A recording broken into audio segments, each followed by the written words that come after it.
Good morning, fellow Toastmasters and guests. It's 7 a.m. Our inspirator this morning on Zoom is Marshall.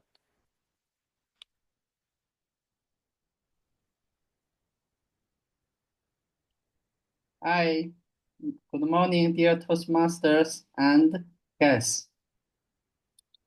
Books have a magical power.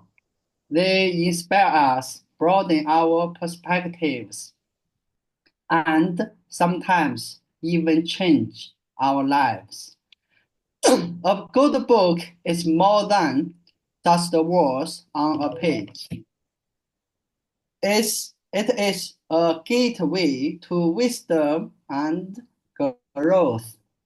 The most valuable books are not the ones we simply read and forget, but the ones that leave a mark on our hearts and shape our thinking. They open our minds to new worlds, evoke deep emotions, and guide us when we feel lost. Today, as we share our favorite books, let's embrace the power of stories and ideas. Perhaps a simple sentence or a single story can spark inspiration in someone else. May we all continue to explore, discover, and grow through the books we read. Thank you. Go back to the Mr. Toastmaster. Thank you very much, Marshall. As we stand for the pledge, real quick. I pledge allegiance to the flag of the United States of America and to the republic for which it stands, one nation, under God, indivisible, with liberty and justice for all. Play ball. All right, good morning, everybody. And we would like to welcome back Darcy, our guest. Welcome back. Are there any announcements? Yes, Dave.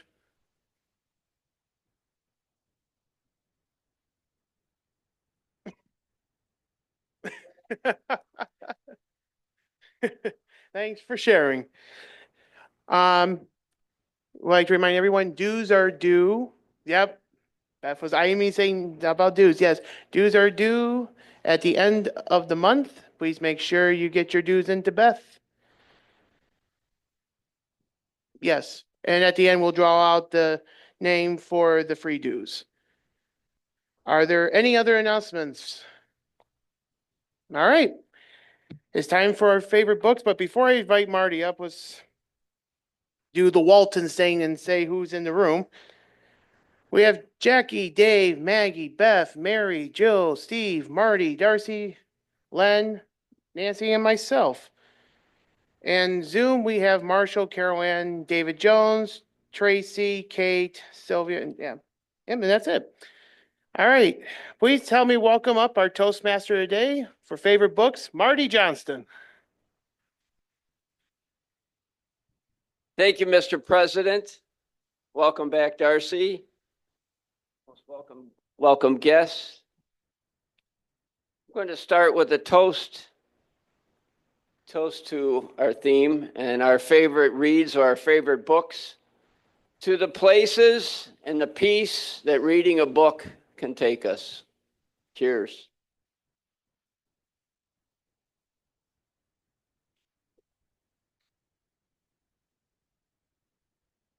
Starting with some housekeeping, Maggie Craig offered to present a jest at that point in time, and table topics role is still open.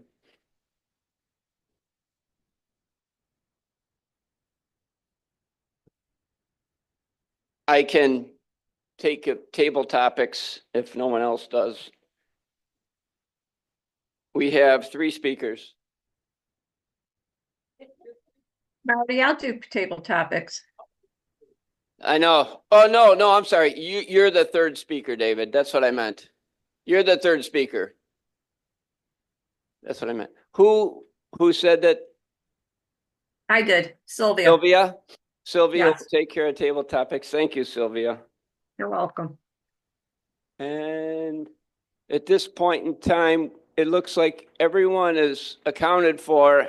We're missing Joe Budnick as evaluator 2. If someone in the room could get with Maggie Craig just in case Joe doesn't show up and step in to be Maggie Craig's evaluator, that would be wonderful. And I believe that covers the housekeeping.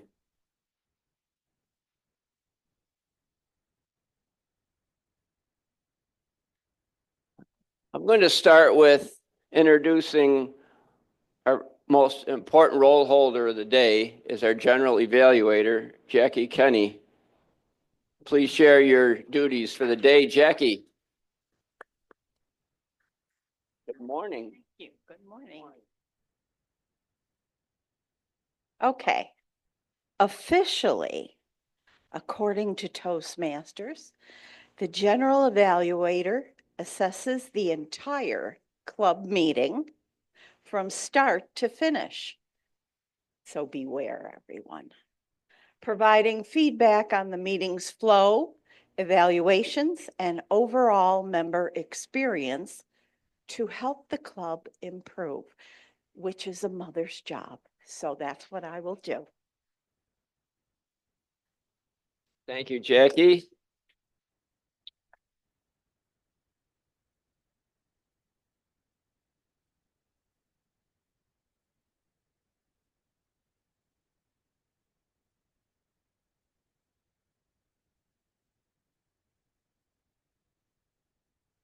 What is the address on East Avenue, Lockport? 315. Get your favorite, what could become your favorite book at 315 East Avenue.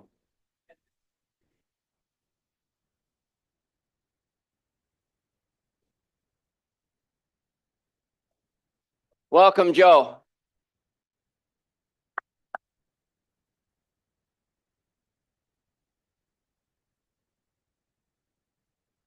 Speaking of books, I'm going to introduce a couple of my favorite books. As I mentioned a couple weeks ago when I was speaking, I was telling you about when I was going to college at SUNY Brockport, and I found a room for rent through another friend, and the guy was involved in triathlons and canoe racing and whatnot.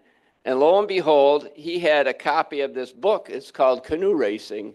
And this became not necessarily my Bible, but I did read it a lot, and it's very interesting. I'll pass it around. The book is close to 50 years old, but there's a lot of old information in it, but I found it very helpful. A lot of the things hold true today, but it's very interesting. I'll pass it around.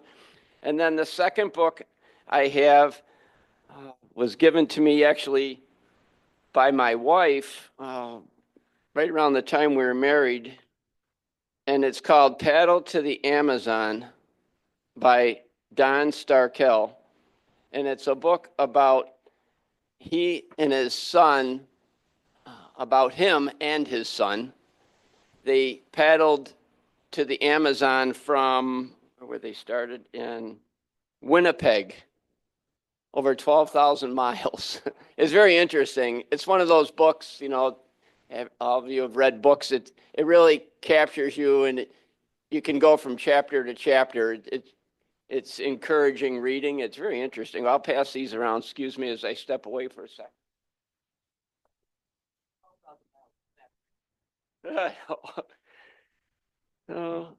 Those are my favorite reads. And then I offer anyone that does have a role, so we don't take away from someone that doesn't have a role that may get called on for table topics. Anyone that does have a role, briefly, you could tell us what your favorite book is. Anyone that does have a role. All right.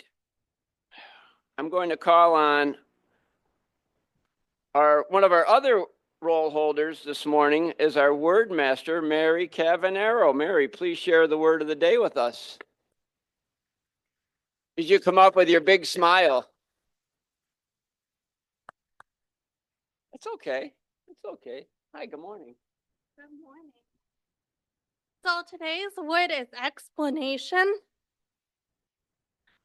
Yeah, it's a statement or some that makes something clear. And I had to ask Kate what the word should be because I didn't know a good word. So I Googled it. And I don't do a lot of reading.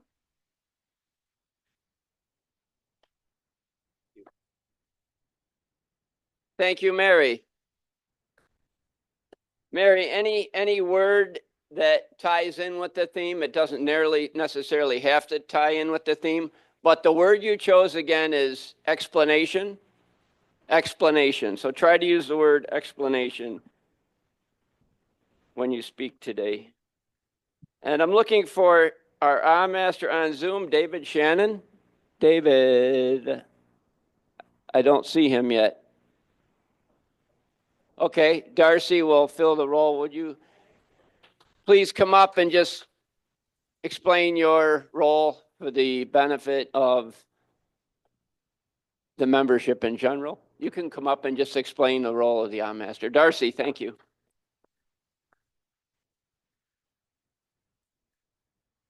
Morning. Good morning. Morning. Thank you. I guess I'm going to have to get a piece of paper that has all the duties so that I can brush up on that, because I believe my role as a master is to count the number of ums and ahs and mms and kind of like, and and those kinds of things, and report at the end of the meeting. So, okay, thank you. Thank you for that. And then we'll give an explanation of why that is not appropriate. Thank you, Darcy. So you can put Darcy's name next to David Shannon's name in case David does happen to chime in at some point later. They could share the role, perhaps. And our next role holder, grammarian David Jones. David, please share your duty as grammarian. David, good morning. Good morning, Mr. Toastmaster, fellow Toastmasters and guests.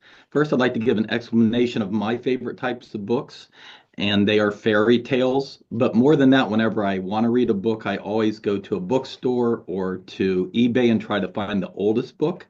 And one of my favorite books is Alice in Wonderland. This one is from 1897. And now I'm reading Peter Pan, the original from 1911. So any fairy tales, but they have to be old. I don't want the new stuff. I want to read what they actually said back in the time. Now, my role today as grammarian, and I'm going to do a correction to our agenda. It says a report on both exceptional and poor uses of grammar. I'm going to say room for improvement instead of poor. So room for improvement grammar and good grammar. I'll be looking out for those words and phrases and report at the end of the meeting. Thank you, Mr. Toastmaster. Thank you, David. So David will be looking for exceptional uses of grammar and grammar that has room for improvement. So be careful of using your English language during the meeting and throughout the day. Our quote master, Tracy Farrell. Welcome, Tracy. Thank you, Mr. Toastmaster. I have to tell you, my favorite book in high school was The Outsiders by S.E. Hinton. As time went on, I was big into biographies, and right now, I have to explain that I am big into historical fiction. So those are my favorite books. But as our quote for the day, it's by George Martin. A reader lives 1,000 lives before he dies. The man who never reads only lives one. And I have another quote by C.S. Lewis, just because it reminded me so much of Jackie Kenney. You can never get a cup of tea large enough or a book long enough for me. C.S. Lewis. Very good. Thank you, Tracy. And our timer this morning, Steve Smith. Steve, please share your role as timer. Welcome, Steve. Morning, welcome. Morning. Morning. Wasn't ready for that. I thought you were going in order. I will be the timer today, which means I'll be timing table topics, the speeches, which are generally 5 to 7 minutes, and the evaluations. Not much more to say about that. And because time is important to all of us, we try to keep some of us rather long-winded individuals brief. Good luck. My favorite book should need no explanation. It's Dracula. Rather heavy reading if you ever read the original novel, but I have. Coming in a close second is the complete works of Edgar Allan Poe, of course. Mr. Toastmaster. Thank you, Steve.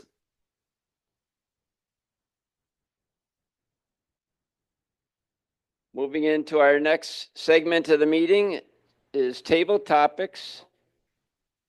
Pardon?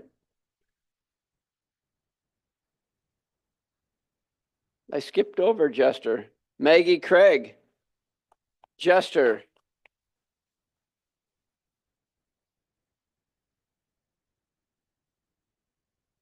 You may as well, after you're done, you can stay up here and then you're nearby because I'm going to call you for table. Oh, I have to go back and get. That's okay. Oh, oh, okay. Good morning. So, my favorite jokes right now are from my 3-year-old granddaughter. So, Grandma, what's Cat's favorite dessert? Mice Krispies? No, mice cream. See, Grandma's dumb. Mice cream. That's the next joke. What's a cat's favorite cereal? There you go. Why did the book go undercover? He wanted to be a police officer. No. Why did the book join the police? He wanted to go undercover. Never ask Maggie to tell a joke. I just realized this is a bad idea. Let's go back to books. Okay, let's go back to books. I think the joke is on me. I really am your jester because the jester is there to make you laugh. I did something most people never do in their lifetime. I optioned a book. I read a book called Sunpath, War Orphan Train, and written by Michael Merrick, and I really enjoyed it. And it's about the largest exodus of war orphans in the history of the world. And it's Finnish war orphans that were adopted by Norway, Denmark, and Sweden during World War II. And I made it into a screenplay, and I've won many awards for this screenplay, and it's called IMO, and it's the journey of one little boy over the course of the Winter's War. So if anybody's ever interested in reading my screenplay, I'd be more than happy to let you read it. And someday there's a possibility, because we all have hope, it will be a movie and I will direct it. And you can see me at the Academy Awards. Also, one little tiny thing, sorry, this is a big winded. J.M. Barrie, well, I taught at Niagara College in Canada, and his niece, J.M. Barrie wrote Peter Pan, and his niece is a professor at Niagara College in Ontario, Canada. Thank you.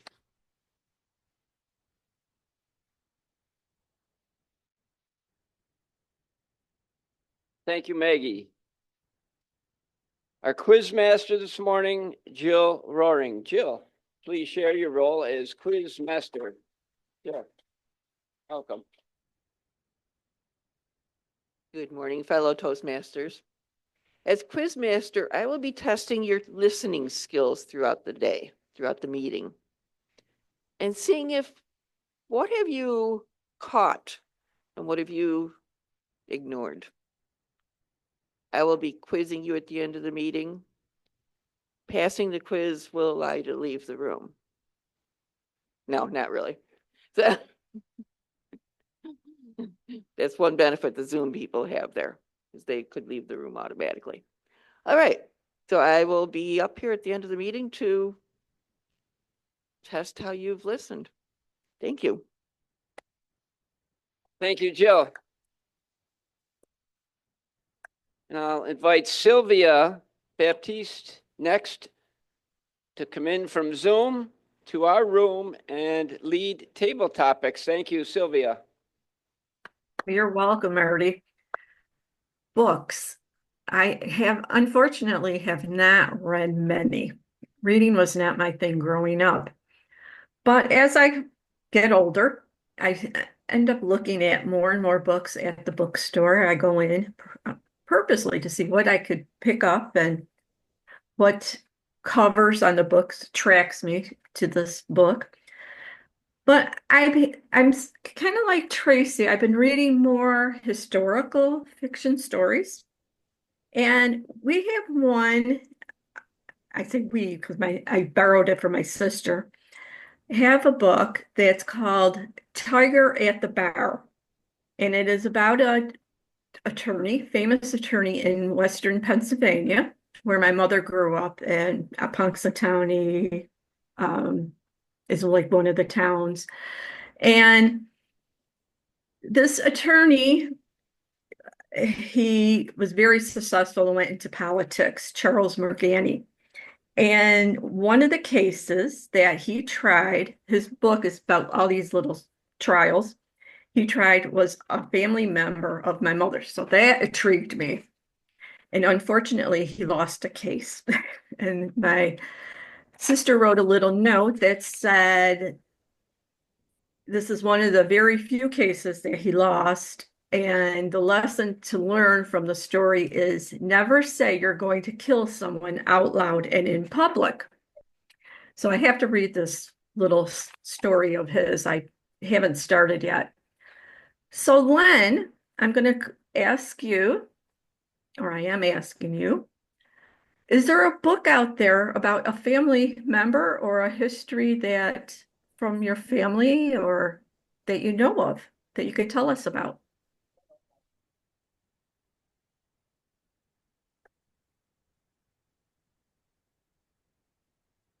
Thank you, Madam Topic Master. First off, let me go over some books that I was fond of growing up. As a kid, the Pippi Longstocking series, anybody familiar with those? I couldn't get enough of those. Teenager, young adult, there was one that really hit me. It was more of a technology type thing. It was about the development of a mini computer in the early ages of computing. It was called The Soul of a New Machine by Tracy Kidder. I really enjoyed that. Most recently, a lot of fiction I read, I really enjoyed The Martian by Andy Weir. And I did it backwards. I watched the movie first, and then I read the book. But the book has so much more of the math and the physics in it. So I really like that. So I am not aware of anyone in my family who's written any books. And I did a history, or I did a search on my ancestry a couple years ago prior to going to Ireland. I wanted to see, what counties at least my ancestors came from. Mayo and Sligo, by the way. But if we had any writers in the family, their works are long gone, long forgotten. I think, like some of my friends, I have a book in me that will happen someday. In this day and age, when you can self-publish and even find a good editor online fairly inexpensively, there's absolutely no reason not to start organizing your thoughts at a certain point in your life, and then one day just take a month or two and compile it. Good, bad, or ugly. We've all got a book in us. Madam Topic Master. Thank you, Len. Kate, is there a book that you can relate to, or a story or a character in the book or the setting? Kate? Thank you. Sylvia, can you hear me okay? I can. Awesome. I'm in a loud coffee shop, and it is what it is. And we learn. I hope you still can hear me. Yeah, we can't background sound though. I know. All right, later. Okay. All right. The first book that made me realize that women can be the heroes was Suni and the Dragon. Look up this book, Suni and the Dragon. Suni saves a series of princes from the dragon. So Oh, we lost you. okay, can you hear me still? I've got two screens going. It's just how it is. Okay, so Suni and the Dragon, look it up. Thank you, Marty, for this theme because reading has been such a part of my life. I remember the book that I first read. It was called The Panda Bear's Paint Box, and I memorized it first. And I will never forget the elation that I felt when I realized I was reading it instead of just reciting it since I had it memorized as a little child. And of course, Mom in the room, I know, has been a reader, a voracious reader her whole life. That was an excellent model for me. Always a book in her hand. I read when I was a child all her old Nancy Drew books, all the Hardy Boy books, as many as I could. In recent years, my favorite book is called Braiding Sweetgrass. Braiding Sweetgrass is by Robin Wall Kimmerer. She is an amazing botanist of the Potawatomi people, and I encourage everyone to look up her messages about the interconnectedness of nature and of plants with our lives is absolutely stunning. I was fortunate enough to hear her speak on a Zoom meeting. Maybe I'll meet her someday in person. Since the background sound and the yellow light, I guess I'll wrap it up. I could go on and on. I'll turn it into a speech. Thank you, Madam Tabletop Mix Master. Thanks, Kate. Carol Ann, what is your most memorable book that you ever read? Carol Ann? I don't really think that there is a most memorable. There's been several memorable. I loved Gone with the Wind. And of course, have seen the movie many times. And I think that the characters in the book and in the movie, they casted the characters in the movie to go along with the book pretty well. If you can't really see my shirt in this lighting, but it says I love, and then it has some books down here, and that is really an appropriate description of me. When I go into a library or a bookstore, I find it intoxicating. The type of books I like are mysteries, especially set in the UK, and I do like biographies. My original career goal was to be a doctor. Of course, I had a good nursing career. And so I still like reading biographies of doctors and how they got there. I'm reading about Anthony Fauci right now. In high school, I enjoyed English class and the books. However, we always had either tests or discussions, and there had to be an explanation about what we thought the author was trying to say, or if you had to delve into the personality of characters. And I always found it nice after schooling that I could read a book and just enjoy it. Madam Tabletop Mix Master. Thank you, Carol Ann. I will now call on the word master. Mary, how did the word do?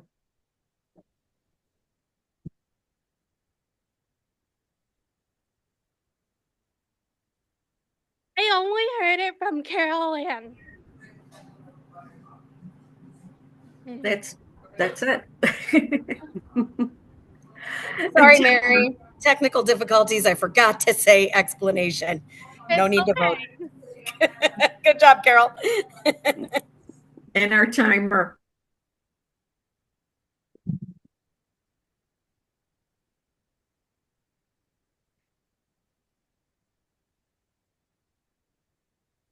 All three qualified time-wise. In fact, they were within 6 seconds of each other. So it was pretty tight.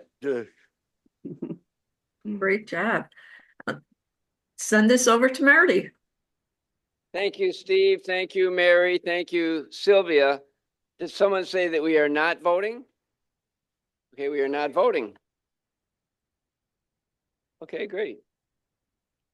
Just to touch on what Len was saying about that we all have a book in us. It's interesting when you said that, Len, because a few weeks ago when we had that freezing weather and the rain and then the snow and then the thaw and then the snow again, I had an opportunity to go to Rochester, specifically to Lyons, New York, where my sister Diane lives. And I went skiing with my sister Diane and my brother-in-law Mark. And Mark, his last name, it's sort of a funny name, just like my name's sort of funny. But his last name is D. Cracker. And my sister was an elementary school teacher, so you can imagine how that worked out when the kids were addressing her. But anyway, Mark the Cracker, someday I'll show you some of his photos. He's a very good photographer. I would say actually he's an excellent photographer. And if you took a picture of something out of National Geographic and you put one of Mark's photos next to it, I bet you could not tell the difference. And someday, actually, I'm going to do that, and I'll present it to the club. But he's an exceptional photographer. And to get back to the point, what Len was saying about we all have a book in us, when we were skiing, we were going through this wooded area, and the wooded area had become, the branches had enveloped almost over the trail where we were skiing, and my brother-in-law was shaking off the branches, and we were trying to ski through this trail. And anyway, my brother-in-law Mark stopped, and he took a photo. He always has his camera with him. He took a photo, and he said, "This is like," get the correct pronunciation, Narnia, and that comes from what is it again?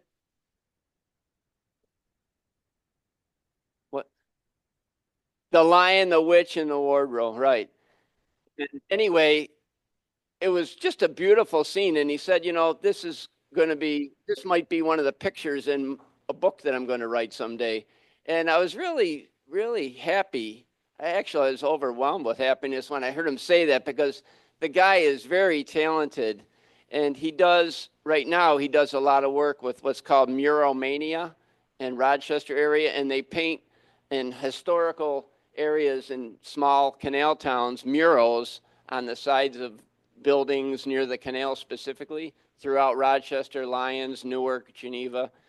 If you're ever out that way and you see some murals, chances are my brother-in-law had his hand dipped in the paint and with the artwork, so he's very involved with that.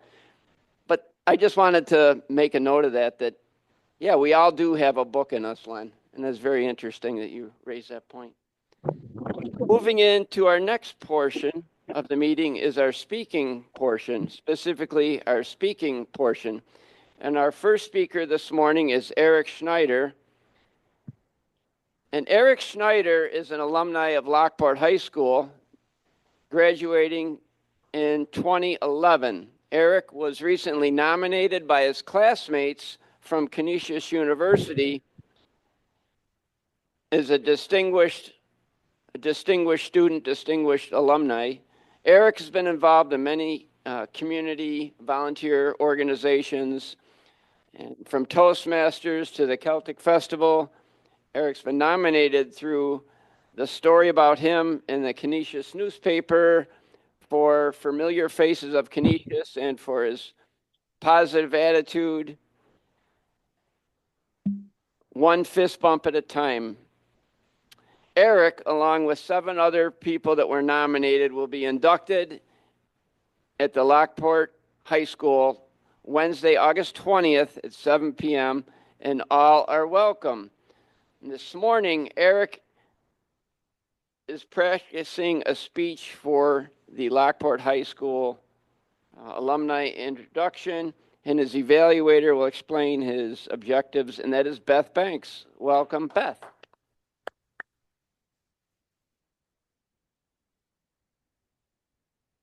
Before I explain about Eric, I will give an explanation, a little bit more what Kate told you, a voracious reader. Yes, I always had a book in my hands. Went through life always reading. Recently, I've gotten into, sometimes it was by mistake, uh, book series. Some of it was reading one and then finding out, oh, there's 14 more. Okay. One of my favorites is a book series called the Brooch series by Catherine Lowry Logan. It is a little bit of the fantasy, taking you time travel, but it's also historical fiction because her time travel takes you to many different places. Each book focuses on a different place, whether it's the Oregon Trail, Civil War, things like that.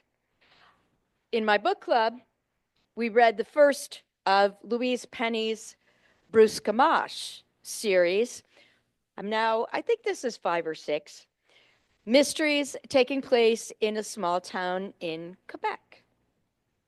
So I read a lot, yes. For those interested, someone was mentioning they like to read biographies. I just read a book called The Cure for Women. It was about a doctor, Mary Putnam Jacoby, in the 1800s into 1900s. That was very interesting. Eric this morning. The purpose of his speech is to practice the skills necessary to connect with an unfamiliar audience, which would not be us. But when he actually gives the speech, when he is being inducted into the Lockport alumni, it will be an unfamiliar audience. His speech length is 5 to 7 minutes. It is the speech for the Lockport High School Distinguished Alumni Induction. Eric Schneider.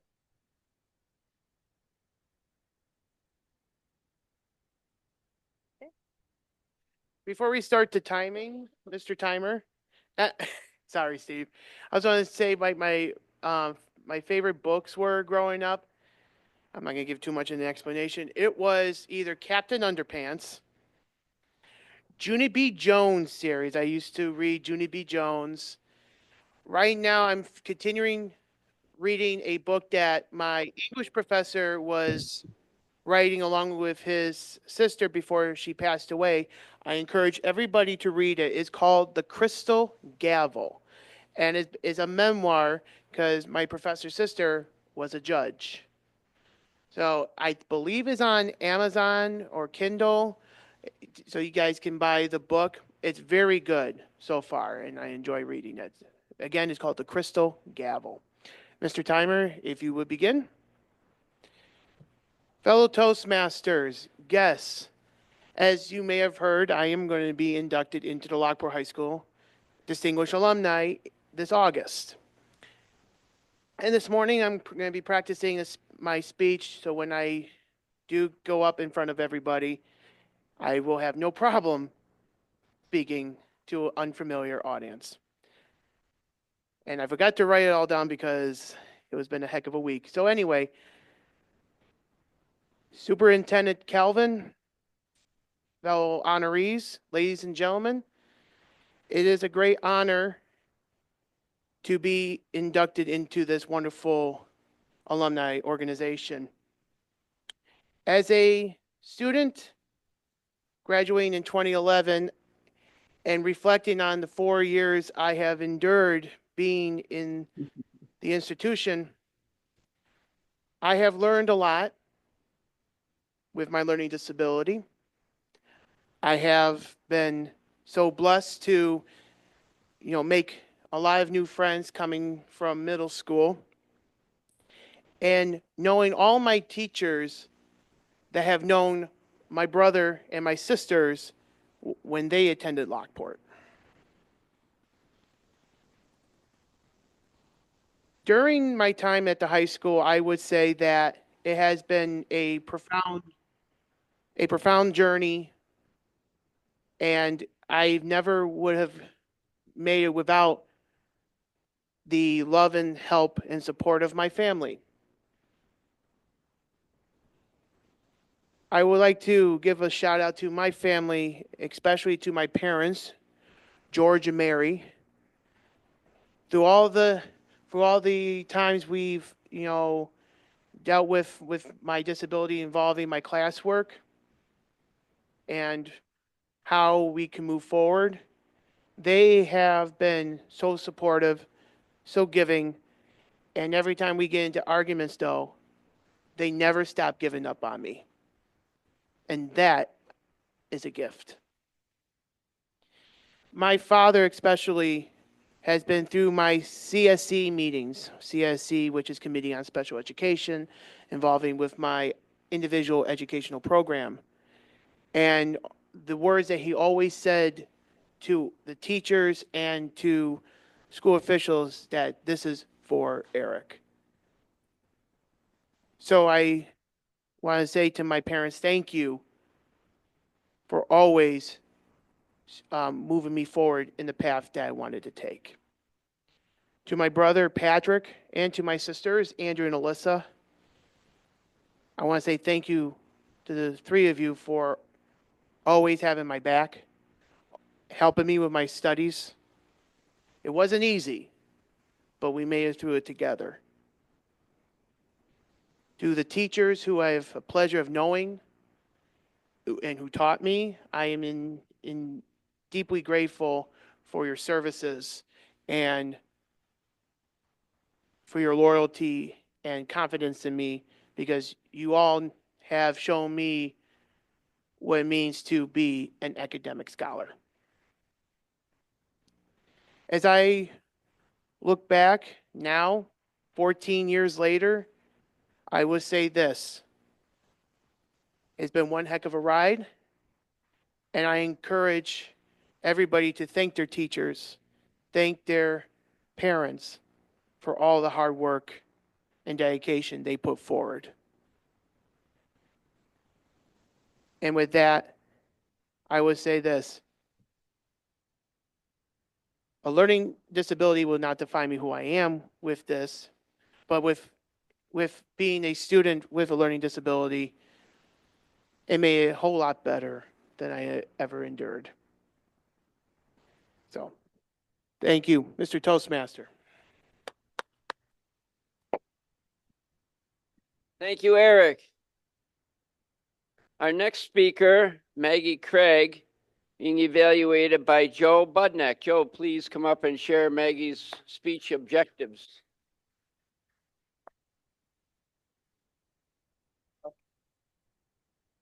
Well, Marty, I've always been a certified, confirmed readaholic my whole life. I think my favorite book so far has been The Lovely Bones by Alice Sebold. Very good book. And Tracy, if you're there, you like historical fiction, I would recommend you read 13 Moons by Charles Fraser. Wonderful book. So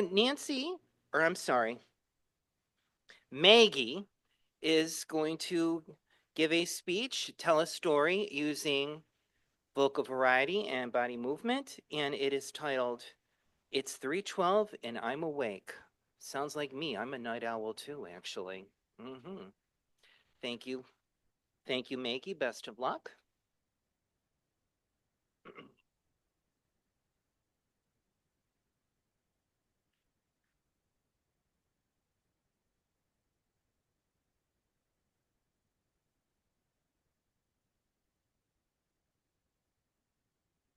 Thank you, Joe. This will need no explanation.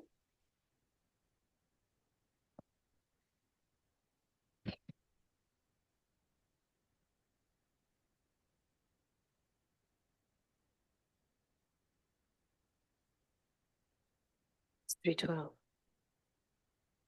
and I'm awake. Good morning, fellow insomniacs. Oh, it's 3:12. I'm awake, wide awake. Welcome to tonight's edition of Overthinking, the midnight episode. Okay. Listen to this old Victorian making its.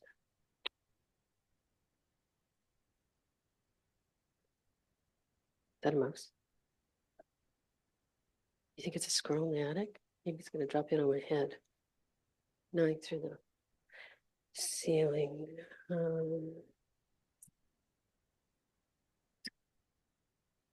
Okay, branch on the window. I'm pretty sure it's branch on the window. It's not the bat that got in last spring. No, no. I wonder if that bat ever got out.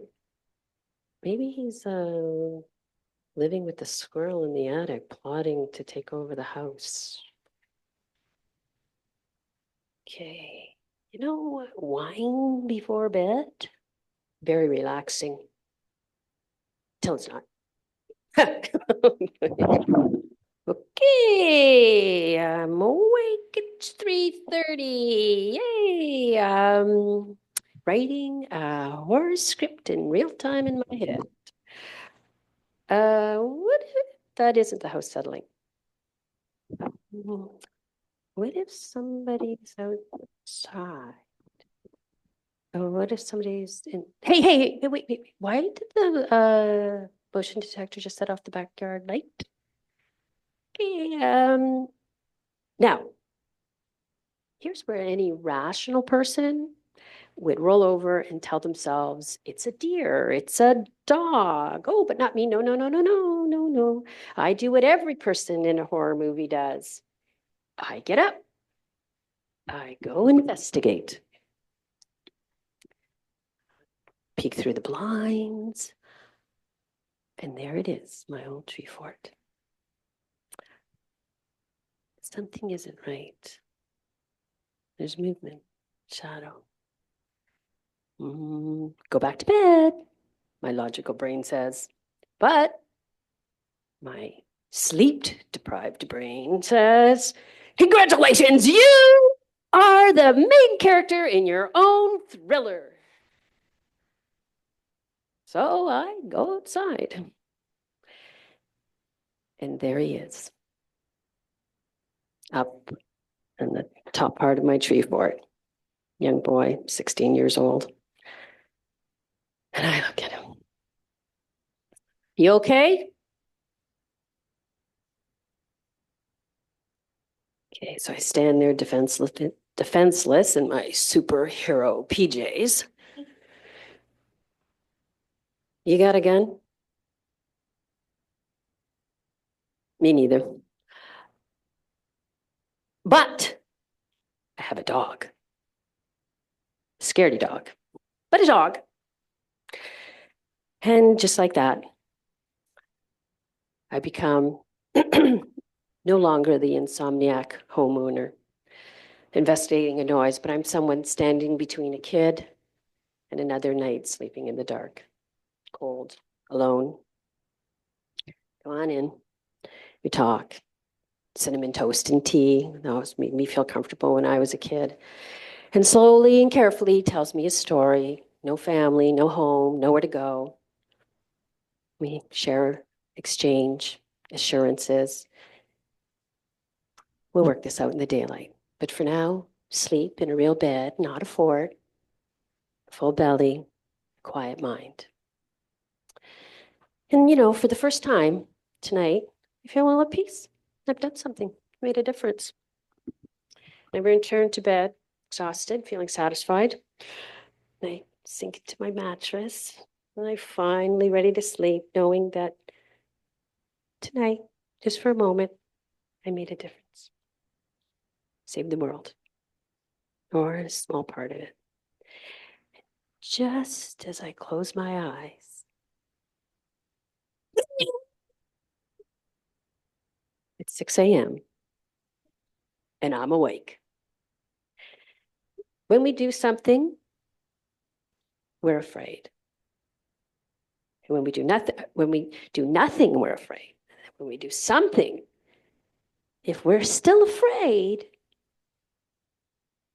we'll feel better that we have done something. So it's better to do something. That's adapted from a quote by Angela Davis. Thank you.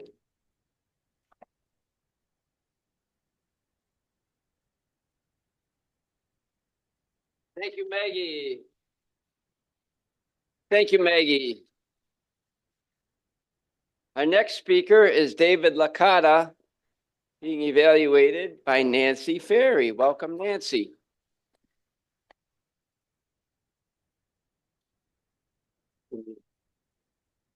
Thank you very much.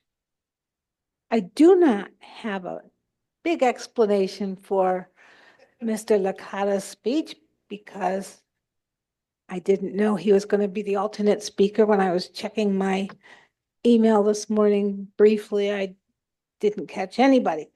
But I do know that his title is Wedding of the Waters, and it is a speech that he is going to use for the speech contest. So I believe we've heard it before. Oh, yeah. Okay, just checking. My memory doesn't always. I believe it's 5 to 7 minutes. And this is an opportunity that he's taking to tighten up a previous speech and win the contest. That's what we hope for you. Dave Licata. Not so fast, Mr. Timer. I want to talk about my favorite book.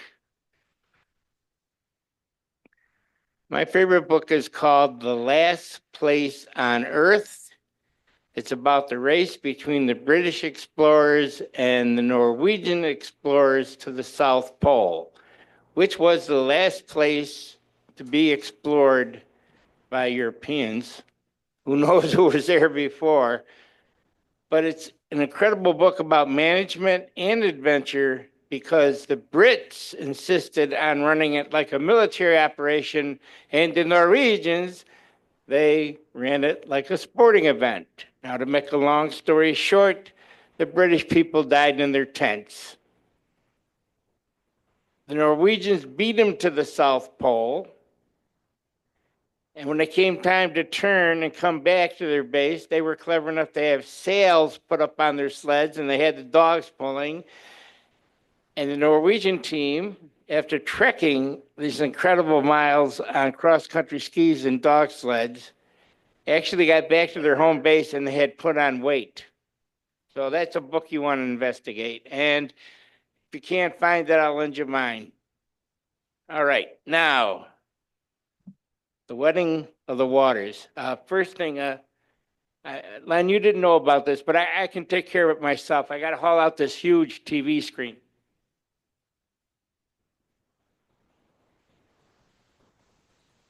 Oh.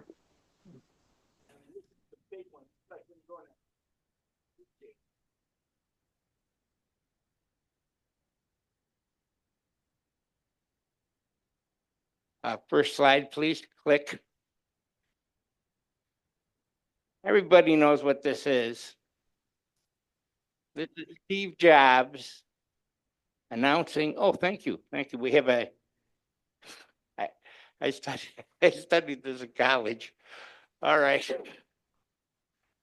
We have this huge slide, and there's a huge crowd. There's a single man in the center of the stage, dressed in black, top to bottom. And what he's doing is he's holding up his new addition to his stable of amazing things that him and his crew have invented, and it is indeed the iPhone. This is the greatest technological moment at that time. Nothing beats this. It was incredible. Gee, I wonder if there was anything in the past that was equal. It's equal. Oh, second slide. Now we see a crew there. He's standing on, this very distinguished looking gentleman is standing on the deck of the Seneca Chief packet boat. And that body of water is indeed New York Harbor. That is Governor DeWitt Clinton in 1825. And he's got a cask of water. The governor had traveled to Lake Erie with his empty cask, put the water in from Lake Erie, got on the Seneca Chief and took that water from Lake Erie to New York Harbor. And he dumped it in the harbor, and that was the wedding of the waters. Now, the interesting fact is even though it was 1825, there's no telegraph, no telephone, nothing. An hour and a half later, the people in Buffalo knew that he achieved his goal, that the wedding of the waters had taken place. They had stationed cannons all along the canal. Bang, bang, bang, bang, bang, until they got back to the last cannon in Buffalo. This was the opening of the most important man-made waterway in the history of the world. And we did it, the people of New York. We did it in spite of the fact that we got no help from the federal government. The state fathers were sitting around one day. A few of them were from this end, Niagara County, and they said, you know what? What a great thing if we had a canal that could unify the Atlantic Ocean with the Great Lakes. And the other fellow said, you know what, boys? That guy down there in the White House, he's a progressive soul. He'll help us. So they meandered down to the Capitol, D.C., got an audience with the president, told them about their plans to dig a canal all the way across New York State. And the president said, you gentlemen are way ahead of your time. You're out of your minds. Get out of my office now. And as they left the office, they said, gee, I thought Tom Jefferson would be a little bit more progressive, didn't you? Well, his refusal to help was predicated on the fact that he had a friend that thought he would take the Potomac and hook it up to the Ohio and open up the American West that way. And the president's reasoning was, if my friend George can't do it, who do you think you are? Now, everyone here has a picture of George in their wallet or their purse. So we did something that George Washington couldn't. So now the canal's humming. You can go from New York City to Lake Erie in a week instead of 3 weeks. Things are happening. There's so much traffic on Lake Erie, the people of Pennsylvania said, we're not getting any action. The Erie Barge Canal changed the shape of 3 states, New York, Pennsylvania, and Ohio, because Pennsylvania had to negotiate with New York and Ohio to get that little spit of land that they call Erie County, Pennsylvania. That was the power of the canal. That was happening. That was the most technologically advanced thing that happened at that moment in 1825. The bonus, it gave the North the manufacturing advantage over the southern states. Well, that worked out nice because we had all the factories and we could make all the muskets and cannons, and that's how we won the Civil War. Now, can you imagine World War I and World War II comes along and we're a divided country instead of a unified country? Once again, the canal is incredibly important. We've got all kinds of lumber, coal, and hay heading down to New York City. Coming out of New York City are the fine things, the silks, the cigars, the oysters, the clams. All of a sudden, things had leapfrogged. People leaving stony New England, where they couldn't grow anything, and going out to the Midwest and making America the breadbasket that it is. So this is 2025. This is the 200th anniversary of the wedding of the waters. There's many things going on all summer long. Find out about them. There's a ton of stuff going on right here in Lockport because of the locks. The locks are the last hurdle between New York City and Lake Erie. Got a 61-foot escarpment. You can't sail uphill.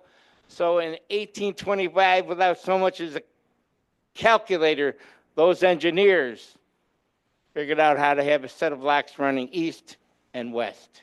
That's why we're here. We're no longer Mountain Ridge. We're Lockport, New York. So remember this summer, make your plans because we are going to party like it's 1825. Don't forget it. Thank you.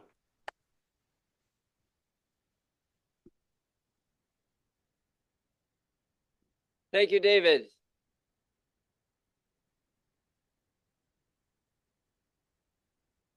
Steve, may we please have a timers report?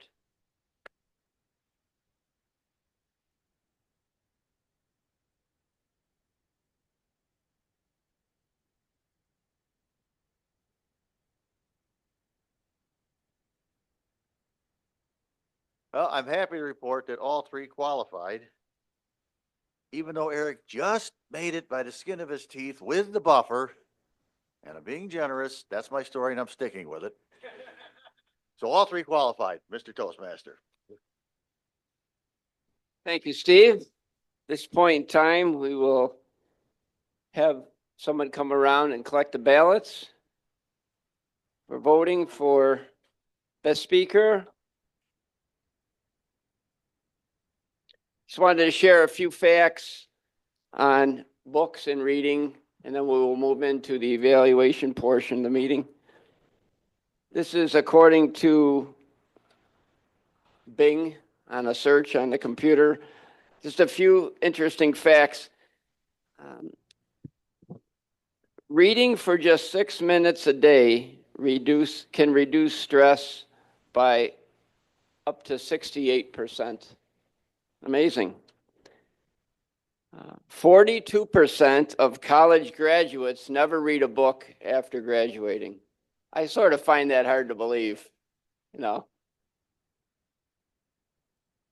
The average American reads only 12 books a year. And I think that some of this information might be dated because if you think about it, a lot of people here read that many books. And on the flip side of that, with the internet, you wonder how that may take away from reading, or does it encourage people to buy books online or read online? So I think some of this information might not be as accurate as it should be. And this is something that I think is very important, and I feel is true. It says children who are read to at home are more likely to score, to be more successful in school. I think that is vitally important for our kids, especially today with the cell phones and their interest in the cell phones instead of picking up that book and reading. I think that is nothing can take the place of an actual book, in my opinion. Moving into the next portion of the meeting is our evaluation portion of the meeting. And our first evaluator, Beth Banks, will be evaluating Eric Schneider's speech. Welcome, Beth.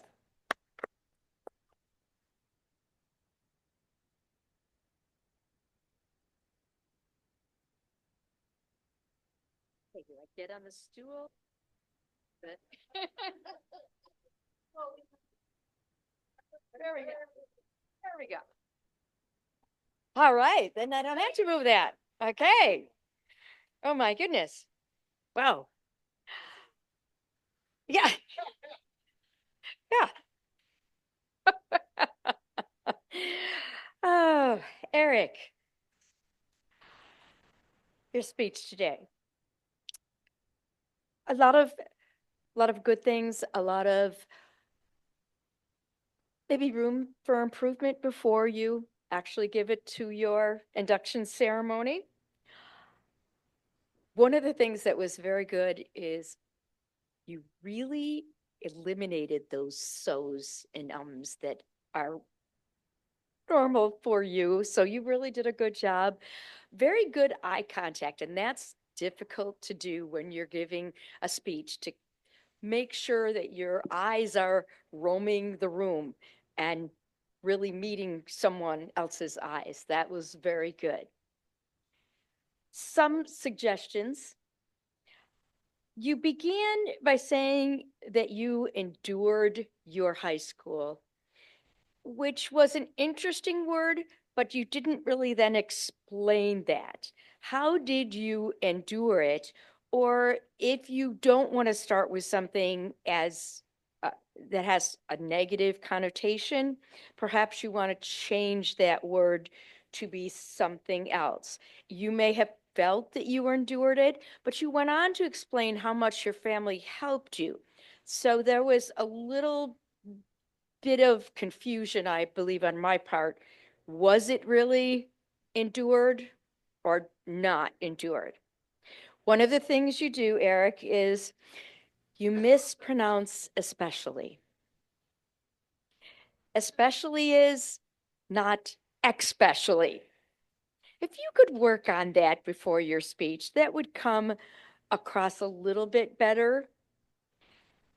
There was one part in here, I'll give you these notes, where you said working with my program. I don't think you need the word with, just say working my program. Let's see. I don't know who gave you this honor. You may, I don't know if they allow you to point out to thank the person, but that would be a possibility. And maybe to talk a little bit about what you have done since graduation from high school, that you are almost graduating from college. I don't know if that is what they're looking for in your speech, or maybe the person introducing you is already going to say that. I don't really know, but it is quite an honor. I'm proud of you. Good job, because I think you got this not for what you did in high school, but for the way you really connect with people since high school. Great job. Thank you.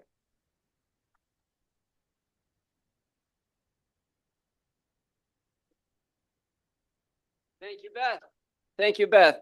Our next evaluator, evaluating Maggie Craig's speech, is Joe Budnick. Welcome, Joe.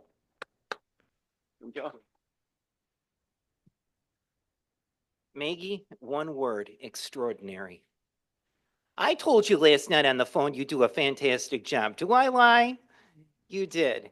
You gave us a very unique storytelling experience, very unique. I don't think I've ever seen a speech in Toastmasters like you gave, and I mean that in a good way. We were there with you. You took us on a journey of your nocturnal adventure there, and the suspense was amazing. I think you had us all enthralled. I don't know, a couple times I was kind of wondering if like Jason Voorhees or Michael Myers was going to come out and get you during this period of time. I'm glad they didn't, though. And I think we've all been there. We've all woken up at night and kind of gotten spooked a little bit or annoyed because we can't sleep. And you took us on a unique journey of this time in your life, this episode of your life that this happened. And I want to know if that's actually true, if it really did happen. But I love how you ended it on a positive note, how you reached out to someone and helped someone. And that was truly wonderful. And like I said, I think we've all been there before. I know I've woken up a couple times and gotten a little spooked. My old house in Newfane, I swear there was somebody in the corner of my room. I never saw the person if they were there, but I always felt a presence in the corner. Try waking up at 3 in the morning and you swear there's someone standing there watching you. A crucifix and a vial of holy water did not keep this person away, whoever it was. I don't know if they were there or if it was just my imagination, but fortunately, whoever it was did not follow me to my new home in Lockport. Thank God so far. Who knows? But the vocal variety, the facial expressions, how you spoke, how you moved about the room, it was truly amazing. Like I said, you took us on a journey. You took us through a story. It was almost like an episode of The Twilight Zone. You had us all enthralled. Fantastic. I look forward to your other speeches, and you did a truly amazing job. Congratulations. You had us all entertained. Thank you, Maggie. Thank you, Joe. Our next evaluator is Nancy Ferry, evaluating David Licata's speech. Welcome, Nancy. Welcome. Thank you. It's always difficult to evaluate somebody who's going for a contest. It's also difficult to evaluate someone who is so experienced. I'll give it my best shot here. Dave, thank you for a great speech. Coming from Connecticut, I had heard about the Erie Canal, but I really hadn't learned much about it. And since being in Toastmasters, I've learned a lot, especially from you. Seems to be one of your passions. And when you speak about something that you're passionate about, it comes across. You brought us, with your opening, you brought us in. I was a little confused, maybe tightening it up a little bit, because I wasn't sure whether you were trying to get things settled and fixed up and ready to go, or that was part of your speech. And then I realized that that was part of it. So perhaps a little bit more confidently doing it so you don't look flustered. Maybe you wanted to. That could be what you wanted to bring across, but it didn't work as well for me that way. I'll give them to you. I just want to make sure that you're on the job. Great eye contact. I noticed that you scan back and forth. You came out from behind the lectern, which helps engage your audience. You stood with ease, confidence, your body language. Sometimes it's so much better, but you had good body language. And I noticed that you were, like I said, you were scanning. Maybe some more meat facts in the middle. Seemed a little bit skimpy on the facts. Just saying. I wanted to. Oh, okay. So we can go from one extreme to the other, right? Something that people can grasp, something local, knowing a little bit more about. Everybody knows the canal is there, but not everybody knows how it got there, the year, and that kind of thing. So appreciate it. It was a great speech, and good luck in your, I don't know what contest it is, but the next one, in your next contest. Thank you, Nancy.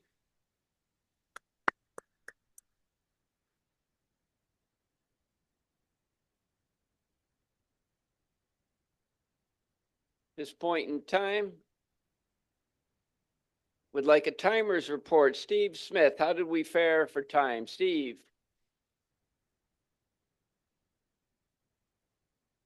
I'm happy to report all three speakers qualified on time easily. Mr. Toastmaster. Thank you, Steve.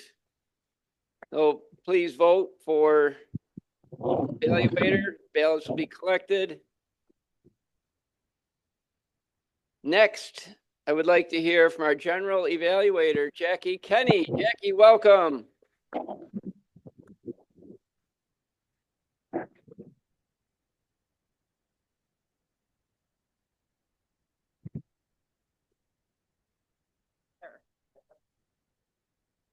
Good morning again, everyone.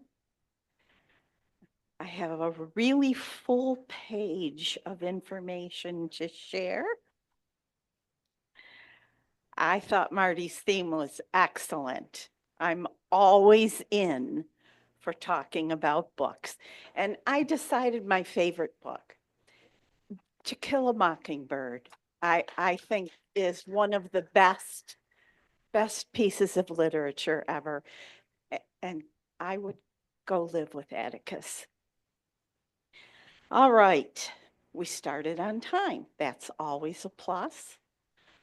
Filling vacancies was a little awkward. I think you could have done a better job on that, Marty. I'm going to be tough on you because you are a double DTM. That's a lot. You also didn't always remember to lead the applause. And I think that's something that all of us need to be more careful of, so there's not that dead silence while people are walking up here. Beth did a great job praising, tempered with suggestions.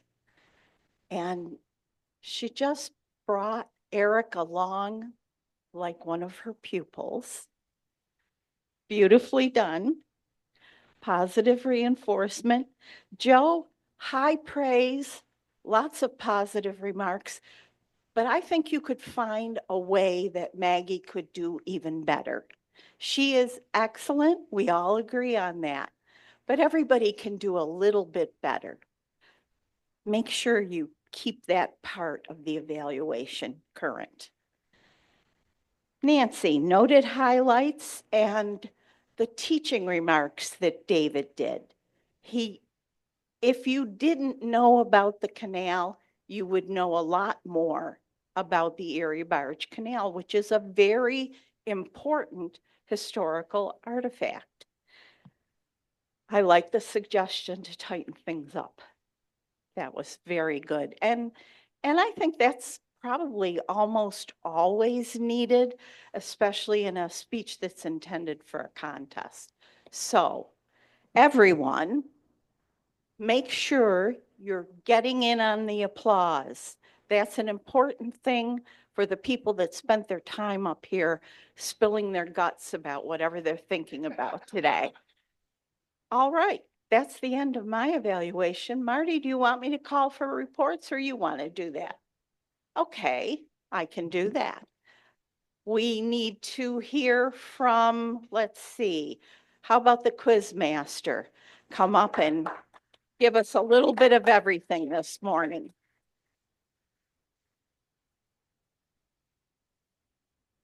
Go, Jill. Thank you, Jackie. I could talk for quite a while about books and that sort of thing, but we are starting to run close on time here. Yes, I will say that after thinking about it, I have a personal connection now to someone who has written books that are royalty in the Hasta Kingdom. And that is Mike Shadrach, who has written books and done a lot of photography. And not only is he royalty, but he actually knows the one of the books he was written in, the introduction, I think it's the introduction, was written by then Prince Charles. He actually knows royalty. But anyhow, to our quiz here. Maggie's speech today, she actually had it as an alternate speech last week in our agenda. Did anybody other than Steve or I notice the difference in her speech this week to last week?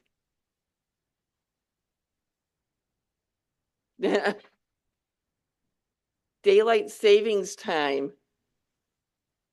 She went from 2:12 to 3:12.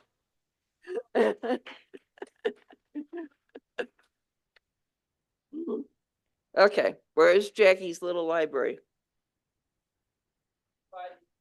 Okay. Katie, I wrote down her favorite book, and then she said another one was her favorite book. So does anybody know which one of Katie's favorite books?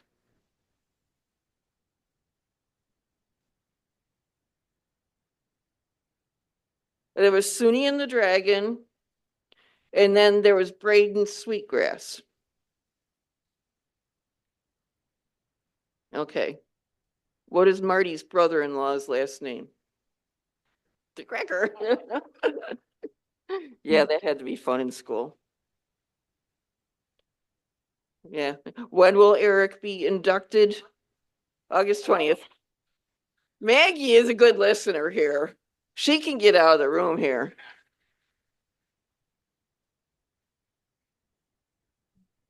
Yeah. Mm-hmm. All righty. I would say much more about books and stuff because my reading speed was off the charts in 7th grade. So I've read a lot of books over the years, but we'll keep going on the meeting. Yeah. All right, let's hear from our online grammarian, David Jones. Thank you, Mrs. General Evaluator. I have some great quotes. I don't know if they're great uses of grammar or just inspired me and I thought they were interesting, but we'll start with Marshall, who said, "Books are more than words on pages. They're growth and wisdom." I thought that was wonderful. Sylvia said something that I need to learn not to do. She said, "Never say you're going to kill someone out loud." I believe she was quoting somebody, so that wasn't her own personal reference. Of course, Lynn said the best one, "Good, bad, or ugly. We all have a book inside of us," which I believe. Kate said she has elations that she felt when she reads. Elations was a wonderful word. Carol, whenever she walks into a bookstore or library, she finds it intoxicating. That's a good reference. Of course, it was mentioned Marty D. Crackers. It sounds like you could have a whole book on that. That was wonderful. One of my little side pet peeves that he also mentioned, that everybody mentioned, it's not just our Toastmaster, but he said we want to vote for the best speaker. I always like to say favorite speaker because we're all best when we get up in front of the lectern. Very good. And let me see. Oh, my favorite one. This is the only room for improvement. And it's my favorite because this person, if you were sitting in her class and you said what she said, she'd get out a red pen, circle it, put an exclamation, and give you minus 10 points. Of course, Beth said that she had gotten into books, gotten into. Maybe she devoured books or wrapped up in books, or what Joe said, confirmed readaholic. So that was wonderful.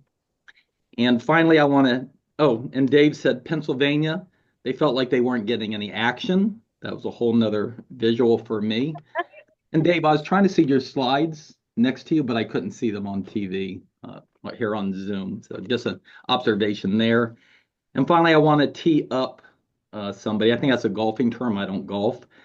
But I was listening for the word lunar eclipse from Steve. He didn't mention it, so maybe he will mention it before the end of the meeting. Blood moon. And finally, blood moon, is that what it is? All right. And then finally, I am also grammarian next week. So if somebody wants to switch with me or wants to be grammarian next week, I would be happy to allow somebody else to do it. And with that, back to you, Madam General Evaluator. Thank you, David.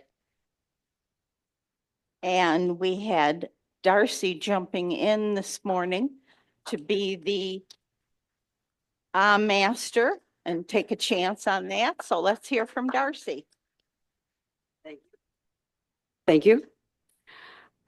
I understand that I get to give an explanation about my take on books if I'm one of the speakers today. So I'll try to make it short because I notice we're getting short on time. So let me give you an explanation of what I think about books. I love books. I have boxes and boxes of books in my basement from when I moved, and they're college books and they're fiction books and they're kid books. And I think, oh, I should just get rid of some of them, but I never do because I don't want to. One house that I rented years and years ago in Barker had a whole bookshelf along one wall, and it was I just loved it. I want to get back to that someday. It's just something about walking into a room full of books, and I just love that. Every time my church has a book sale, I go and I buy a bag of books for $5, and I have yet to read one of them. The last book I read, let me tell you about the last book I read. It's about this thick, about 2 inches thick, Advanced Placement Statistics. Because right now I'm tutoring, and I'm tutoring a student taking advanced placement statistics. So I've got through the book. It took me about 3 months, but I got through the book. So now I'm just doing the exercises and the homework and the reviews, and don't recommend that book. Okay, so my mastery report. And I didn't realize I was supposed to count how many, but I did write down all the bad words, and I did put people's name next to it. So an is different than Carol, Beth, Dave, Jill. You know, is that a bad, you know? Eric. So I understand so and so anyway is bad. Eric, Dave, Jackie, Jill. And I'm not the grammarian, but maybe I'll do that next week because that's kind of cool. When people say t instead of two, or f instead of four, or whatever. So that's bad. And then what about a throat cough? Is that allowed? I don't know if that's allowed. A throat cough, like a. Good. Okay, so we won't penalize for that. Nancy, a couple times. And then what about repeats? Like I think I just gave an restarts. Okay, there was Len and Dave, so thank you.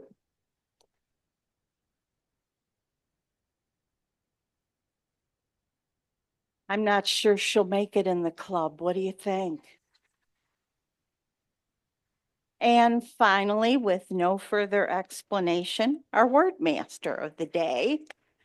Let us know how we did, Mary. Just add me on the end. So, Marty used it once. Dave Jones used it once. Steve used it once. Beth used it once. Jackie used it once. Carol Ann used it once. Eric used it once. Maggie used it once.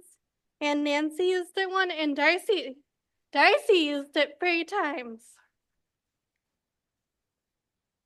Do I give it back to you or Marty? Good job, Mary.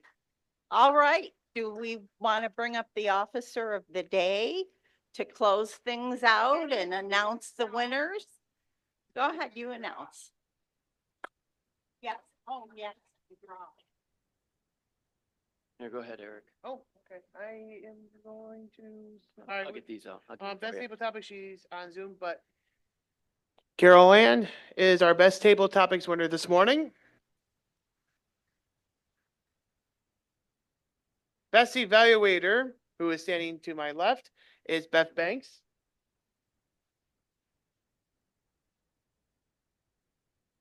Then, folks, we have a tie. The two people for best speaker sitting right next to Jackie, Dave Licata and Maggie Craig. Come on up. Come on up.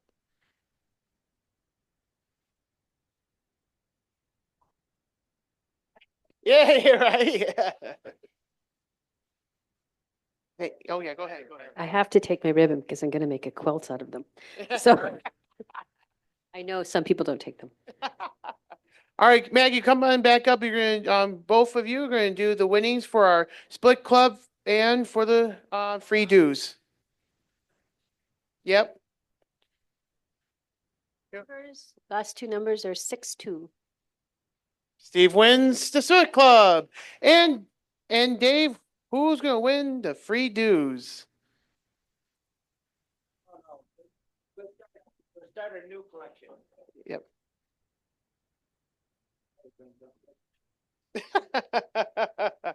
That's a good idea. Do do do do do do. What's his? Oh. Dave is going to announce who gets the free dues. If I hear Dave's name. And the winner is. Are you kidding me? Len wins the free dues. Yeah, Len wins the free dues. All right. Thank you, Marty. Thank you very much. Just have one. What you're gonna do? You know, well, we're gonna make this quick, Marty. You gotta make it quick. It's 8:29. 10 seconds from Lockport, New York. Brandon M. Stickney. Some of you may know who Brandon is. He was a news reporter for the Union Sun and Journal. Years ago, he covered the Lockport canoe races, which I was involved with. I ran into him, and I bought this book from him. It's called The 5 People You'll Meet in Prison. This is from a Lockport native, Brandon M. Stickney. Back to you, Eric. Thank you. Thank you, Marty. All right. Before we adjourn, real quick, Steve, did you have something? All right. Come up, on up, Steve. Inasmuch as I was called on the carpet for this, and the reason I was called on I didn't mention anything about the eclipse. The peak eclipse is at 2:58 a.m. Who's going to be up at 3 in the morning? All right. Maggie. That's maximum eclipse at 2:58. It starts like an hour before and an hour after. So that's in the middle of the night. That's why I didn't mention it, but it will be cool if you happen to be up. Yeah. Thank you, Steve. All right, before we adjourn the meeting, I just got a quick announcement. I am your Toastmaster next week, and I don't have a theme yet. But our speakers are Les, Marty, Tracy, and our alternate speaker is Mike Licata. And also, too, and Len, when you work with Mike for the new quarter schedule, Thursday, May 15th, we're going to block that off. The Lockport High School DECA kids will be joining us in person for their final presentation of their meeting. So mark your calendars, Thursday, May 15th. And with that, it's 8:30, and I adjourn the meeting. Have a good weekend, everybody.